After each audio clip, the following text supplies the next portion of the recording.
달라지길 원합니다. 이제부터 적극적으로 이 대한민국 사교육과 좀 싸워볼 생각입니다. 적극적으로.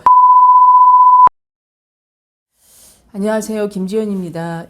지난 일주일 동안 꽃도 피고 또 빨리 핀 벚꽃이 빨리 지기도 했네요. 참 예쁜 계절이 왔는데 아이들은 여전히 마음이 아픕니다. 등교 거부하는 아이들 많이 있었고요. 학원 가기 싫어서 학원 도저히 못 다니겠다고 엄마랑 신랑이 하다가 상담실 문을 두드린 아이도 있었습니다. 해마다 겪는 일이긴 한데 부쩍 지난주 상담은 수학학원에 관련한 상담이 많아서 오늘 그 이야기를 좀 할까 합니다. 대한민국에 가장 많은 학원이 수학학원 아닌가요? 이렇게 눈 돌리면 무슨 수학학원 그렇고 아이들이 가장 먼저 어려서 시작하는 게 수학 과외 수업입니다. 학원이든 학습지든 수학을 먼저 시작을 하죠. 고등학교 3학년 때까지 가장 많은 사교육비를 드리는 게 바로 수학이라는 과목입니다. 너무 많이 하죠. 제가 좀 충격적인 케이스를 받았습니다. 중학교 1학년 아이인데 도저히 학원을 못 가겠다로 시작된 게 등교를 거부하는 상황까지 왔죠. 자, 그러면 학원을 안 가기로 결정을 했고 등교 거부 간신히 가게 됐는데 아이가 이제 어떤 불안에 시달리냐면 엄마 학원을 안 가서 좋은데 애들은 지금 벌써 수투를 해요. 고등학교 2학년 2학기 때 해야 되는 수투를 사교육에서 하고 있다라는 거예요. 근데 내가 고1 수학 하다가 이제 그만뒀는데 나 이러다가 영영 뒤처지면 어떡해? 학원 안 가고 학교도 잘 안 가는 아이가 다른 아이들보다 뒤처지면 어떡하냐고 앉아서 운다라는 거예요. 답이 없습니다. 어머님도 답이 없으니까 여기로 오셨겠죠.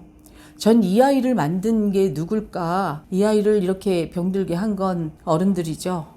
제가 그 어머님께 좀 심하게 야단을 쳤습니다. 보통 피면 저희가 벚꽃 필 때쯤 되면 이게 꽃망울이 막 맺혀요. 아, 벚꽃 피겠구나. 또 꽃망울이 맺힙니다. 제가 오늘은 수국이 너무 좋아서 수국을 꽂았는데 꽃망울이 이렇게 맺히면 그 꽃이 터져봐야 노란색인지 빨간색 꽃인지 알 수 있는데 애들은 꽃망울이 막 맺혀져서 꽃을 피우기도 전에 이미 수학적인 자존감은 바닥에 떨어지고 수학 공부하기 싫어합니다. 제가 어머님한테 그렇게 말씀드렸어요. 이 아이는 지금 지가 무슨 색깔인지도 모르고 자기 인생을 나락으로 떨어져 가는 걸 그냥 맥없이 손 놓고 기다리고 있는 겁니다. 그러면 여기서 끝이냐? 아니, 나고자라는 생각, 나는 더 이상 일어설 수 없다는 생각, 난 실패자라는 그 생각을 바꿔주지 않는 한 이 아이는 절대로 날개를 달 수 없을 겁니다. 어머님들이 만드신 사교육 현장에 있는 수학학원 원장들이 만든 상황입니다. 좀 많이 슬프죠. 저는 제가 30년 동안 영어 선생을 했고 사교육 현장에서 더 이상 티칭이 아니라고 생각을 했기 때문에 코칭학 공부를 시작을 한 사람입니다. 어떻게 보면 사교육 업자였었던 제가 이 길이 아니라고 생각을 했었던 이유는 최소한 공부를 시켜 좋은 대학에 보낼 수 있긴 있지만 아이들 마음에 병 들게 하지 말아야 되겠다라고 하는 일종의 양심선언이었습니다.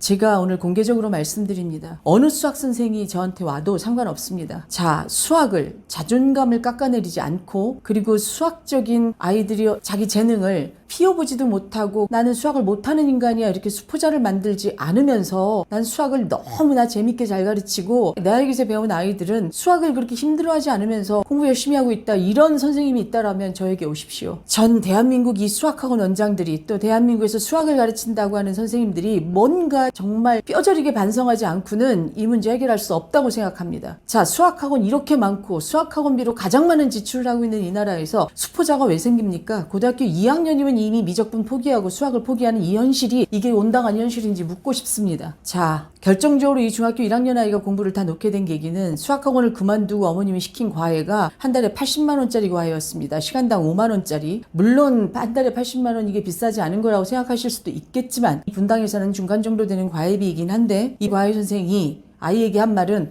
넌 이따위로 해갖고 공부할 수 있겠니? 넌 이따위로 해서 대학 갈 수 있겠니? 이렇게 해갖고 넌 대학 못 가라고 하는 말이었죠. 자, 물론 80만 원을 받아야 되는 선생님 입장에서는 엄청난 책임감이었을 거라고 생각을 하지만 이 이야기를 듣는 아이가 받았을 상처를 생각하면 네, 누가 책임지나요? 누가 책임질까요?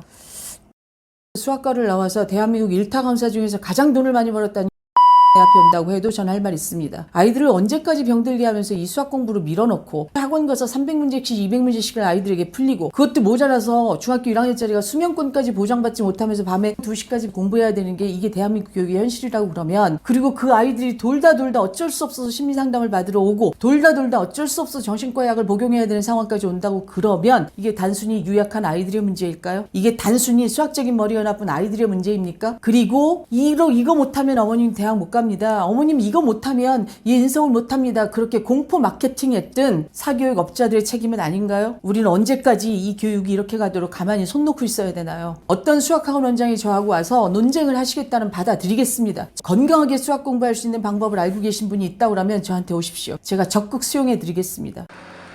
물론 이번에 저하고 같이 책을 쓰는 굉장히 존경에 맞지 않는 학스 코칭하는 회사의 대표인 일찍이 일타 강사였고 이제 수학 강사의 자리에서 물러나서 어떻게 하면 아이들에게 개념을 좀 잘 가르칠 수 있는 수학을 할 수 있을까요? 그걸 고민하고 있는 강사들도 있죠. 아이들을 어떻게 해야지 잘 기를 수 있을까 고민하는 수학 강사도 있습니다. 그러나 이런 수학 강사들이 양심 선언을 하고 양심적으로 살기 위해선 결국 입에 풀칠하는 게 어려워지는 상황, 또 자기가 누리고 있는 모든 것들을 포기해야 되는 상황까지 몰려서야 세상에서 자기 목소리를 낼 수 있는 상황까지 간다는 건 너무 슬픈 일 아닌가요? 달라지길 원합니다. 이제부터 적극적으로 이 대한민국 사교육과 좀 싸워볼 생각입니다.